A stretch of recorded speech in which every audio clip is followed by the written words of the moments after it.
నమస్తే welcome to our channel. Vijayawada నగరంలో 7 కిలోమీటర్ల సూపర్ స్ట్రక్చర్ ఫ్లైఓవర్ రానుంది. రాష్ట్రంలో కూటమి ప్రభుత్వం అధికారం చేపట్టగానే అమరావతి భవిష్యత్తు అవసరాలకు కీలకమైన జాతీయ రహదారుల ప్రాజెక్టులు మంజూరు చేయాలని సీఎం చంద్రబాబు చేసిన ప్రయత్నాలు ఫలిస్తూ వస్తున్నాయి. విజయవాడ తూర్పు బైపాస్, విజయవాడలో 7 కిలోమీటర్ల మేర సూపర్ స్ట్రక్చర్ బ్రిడ్జ్ నిర్మాణం వంటి ప్రాజెక్టులను NHAI 2024-25 యాన్యువల్ ప్లాన్లో చేర్చింది. వీటితో పాటు రాష్ట్రంలో 9 ప్రాజెక్టులను వార్షిక ప్రణాళికలో చేర్చింది. వాటికి 12,029 కోట్లను కూడా కేంద్ర ప్రభుత్వం మంజూరు చేసింది.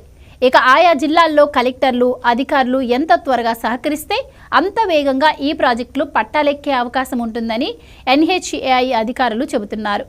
చెన్నై కోల్కతా హైవే విజయవాడ మీదుగా వెళుతున్న సంగతి తెలిసిందే.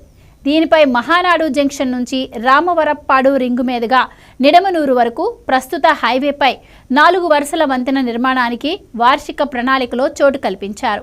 7 కిలోమీటర్ల మేర ఇన్నోవేటివ్ సూపర్ స్ట్రక్చర్ డిజైన్తో ఈ వంతెన నిర్మించాలని నిర్ణయించారు. దీనికి 669 కోట్లు కానుంది. భూసేకరణ చేయకుండానే ప్రస్తుతం ఉన్న హైవే డివైడర్లలో పిల్లర్లు వేయబోతున్నారు. మొత్తం 4 వరుసల ఫ్లైఓవర్ని నిర్మిస్తారు. దీనికి భూసేకరణ అవసరం లేకపోవడంతో DPR సిద్ధం చేసి టెండర్లు పిలిచి మార్చిలోపు గుత్తేదారులకు పనులు అప్పగించేందుకు వీలుంది. తూర్పు బైపాస్ చిన్న ఔటపల్లి నుంచి కాజా వరకు ప్రస్తుతం నిర్మిస్తున్న విజయవాడ బైపాస్కు అభిముఖంగా తూర్పు వైపు మరో బైపాస్ నిర్మాణానికి NHAI రెడీ అయింది.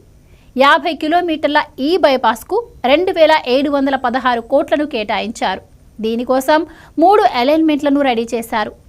NHAI అధికారులు ఈ వారంలో కృష్ణా, గుంటూరు జిల్లాల కలెక్టర్లు, ఇతర అధికారులతో సమావేశం నిర్వహించి ఈ ప్రాజెక్టు గురించి వివరించనున్నారు. నెలాఖరుకు 3 అలైన్మెంట్లను NHAI ప్రధాన కార్యాలయానికి పంపాలి. వాటిలో ఒకటి ఖరారైతే DPR రూపకల్పన, భూసేకరణ చేస్తారు. ఇంకా మరెన్నో రహదారుల ప్రాజెక్టులు పట్టాలెక్కనున్నాయి.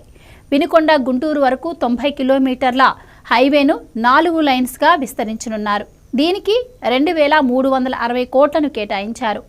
వైఎస్ఆర్ జిల్లా బద్వేలు నుంచి నెల్లూరు వరకు 108 కిలోమీటర్ల మేర 4 వరుసలుగా హైవేను విస్తరిస్తారు.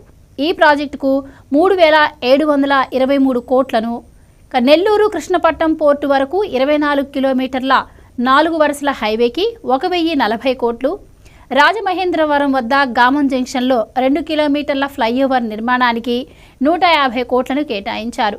ఇంకా విశాఖ జిల్లాలోని సబ్బవరం నుంచి షీలానగర్ కూడలి వరకు 13 కిలోమీటర్ల నిర్మాణానికి 906 కోట్లు, సత్యసాయి జిల్లా పెనుకొండ మండలం కియా పరిశ్రమ వద్ద హైదరాబాద్ బెంగళూరు హైవేపై ROB నిర్మాణానికి 140 కోట్లను కేటాయించారు.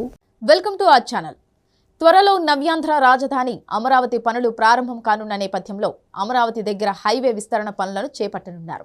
ఇప్పటికే ఉన్న రోడ్లను వెడల్పు చేయడంతో పాటు వాటి అభివృద్ధికి చర్యలు తీసుకోనున్నారు.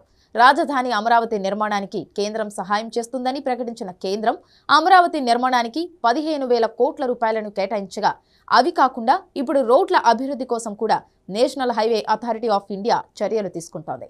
ఇందుకు సంబంధించిన విషయాలను కేంద్ర మంత్రి పెమ్మసాని చంద్రశేఖర్ తెలిపారు. రాజధాని అమరావతిని కలుపుకుంటూ జాతీయ రహదారి విస్తరణకు national highway authority of India రూపొందించిన ప్రణాళికతో మెరుగైన రవాణా సేవలు అందుబాటులోకి వస్తాయని కేంద్ర సహాయ మంత్రి పెమ్మసాని చంద్రశేఖర్ తెలిపారు. గురువారం జాతీయ రహదారుల పనులపై అధికారులతో మంత్రి సమీక్షించారు. కృష్ణా, గుంటూరు జిల్లాలను కలిపే హైవే 16 అభివృద్ధి ప్రణాళిక బాగుందని పెమ్మసాని తెలిపారు. వినుకొండ గుంటూరు 2 లైన్ల మార్గాన్ని 4 లైన్లుగా విస్తరించి దానిని కాస్త మరో 25 కిలోమీటర్లు పొడిగిస్తూ రాజధాని అమరావతిని తాకేలా ప్రణాళిక రూపొందించినట్టు తెలిపారు. ఈ హైవే రాజధాని ప్రాంత అభివృద్ధికి ఎంతో తోడ్పడుతుందని, గుంటూరుకు మరో ఔటర్ రింగ్ రోడ్డులా మారుతుందని అన్నారు. ఈ రోడ్డు మార్గాన్ని పూర్తిగా NHAI నిర్మిస్తుందని కేంద్ర మంత్రి పెమ్మసాని స్పష్టం చేశారు. రాష్ట్ర ప్రభుత్వం తరపున భూసేకరణ, విద్యుత్తు తదితర పనులు వెంటనే చేపట్టాల్సి ఉందని, 2 ఏళ్లలో హైవే నిర్మాణం పూర్తవుతుందని కేంద్ర మంత్రి వివరించారు.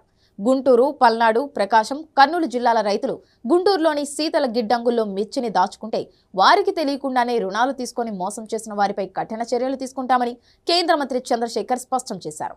రాష్ట్ర నలుమూలల నుంచి రైతులు మిర్చిని గుంటూరుకు తీసుకువచ్చి మంచి ధర కోసం శీతల గోదాముల్లో దాచుకుంటే ఓ కోల్డ్ స్టోరేజ్ నిర్వాహకులు మోసానికి పాల్పడటం దారుణమైన చర్య అని ఆగ్రహం వ్యక్తం చేశారు. మోసపోయిన రైతులందరూ కన్నీరు పెట్టుకోవడం బాధను కలిగించిందని అన్నారు. మోసపోయిన రైతులందరూ కన్నీరు పెట్టుకొని రావడం బాధ అనిపించిందన్నారు. నిందితులను అరెస్టు చేసి వారి ఆస్తులు అటాచ్ చేసేందుకు ఆదేశాలు ఇచ్చినట్లు మంత్రి తెలిపారు. మోసం చేసిన నకిలీ రైతులపైన చర్యలు తీసుకుంటామన్నారు. రైతుల్ని మోసం చేయడమే కాకుండా కోల్డ్ స్టోరేజ్ నిర్వాహకులు కావాలనే ఆత్మహత్య నాటకానికి తెరతీశారని మండిపడ్డారు కేంద్ర మంత్రి పెమ్మసాని. ఆసుపత్రి వర్గాలు సైతం అలాంటి వారికి సహకరించవద్దని సూచించారు. రుణాలు తీసుకొని మోసం చేసిన వారిపై కఠిన చర్యలు తీసుకుంటామని మరోసారి స్పష్టం చేశారు. కేంద్ర మంత్రి పెమ్మసాని చంద్రశేఖర్ గుంటూరు రైల్వే స్టేషన్లో జరుగుతున్న పనుల్ని పరిశీలించారు.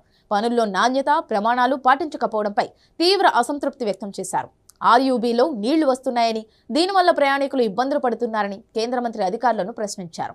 రైల్వే స్టేషన్ పశ్చిమం వైపు కొత్తగా నిర్మించిన ప్లాట్ఫామ్పై టైల్స్ లేచిపోవడంపై సంబంధిత అధికారులను ప్రశ్నించగా, వర్షాల వల్ల ఆర్యూబీలోకి నీళ్లు వస్తున్నాయి, ఇంకా పనులు జరుగుతుండటంతో ట్రాక్టర్లు రావడంతో టైల్స్ పాడిపోయాయని అధికారులు కేంద్ర మంత్రికి సమాధానం ఇచ్చారు. అక్కడ పనులు పూర్తి కాకముందే టైల్స్ ఎందుకు వేయాల్సి వచ్చిందని కేంద్ర మంత్రి ఆగ్రహం వ్యక్తం చేశారు. రైల్వే స్టేషన్లో పనుల కోసం కేంద్రం నుంచి కోట్ల రూపాయల నిధులు మంజూరవుతున్నా పనుల్లో నాణ్యత కనిపించడం లేదన్నారు. ప్రయాణికులకు మౌలిక సదుపాయాల కల్పనకు కేటాయిస్తున్న నిధులతో చేపట్టే పనులపై ఇంజనీర్ల పర్యవేక్షణ ఎందుకు లేదని ప్రశ్నించారు. ఇకపై ప్రతి నెల రైల్వే పనుల పురోగతి, నాణ్యతపై సమీక్ష చేస్తానని వారితో చెప్పారు. గుంటూరు రైల్వే స్టేషన్లో ప్రయాణికుల అవసరాలను గుర్తించి అవసరమైన పనులు చేపట్టేందుకు నివేదికలు తయారు చేయాలని అధికారులను ఆదేశించారు కేంద్ర మంత్రి పెమ్మసాని చంద్రశేఖర్. అవసరమైతే కేంద్రం నుంచి ఇందుకు కావలసిన నిధులను రాబట్టే విధంగా తాను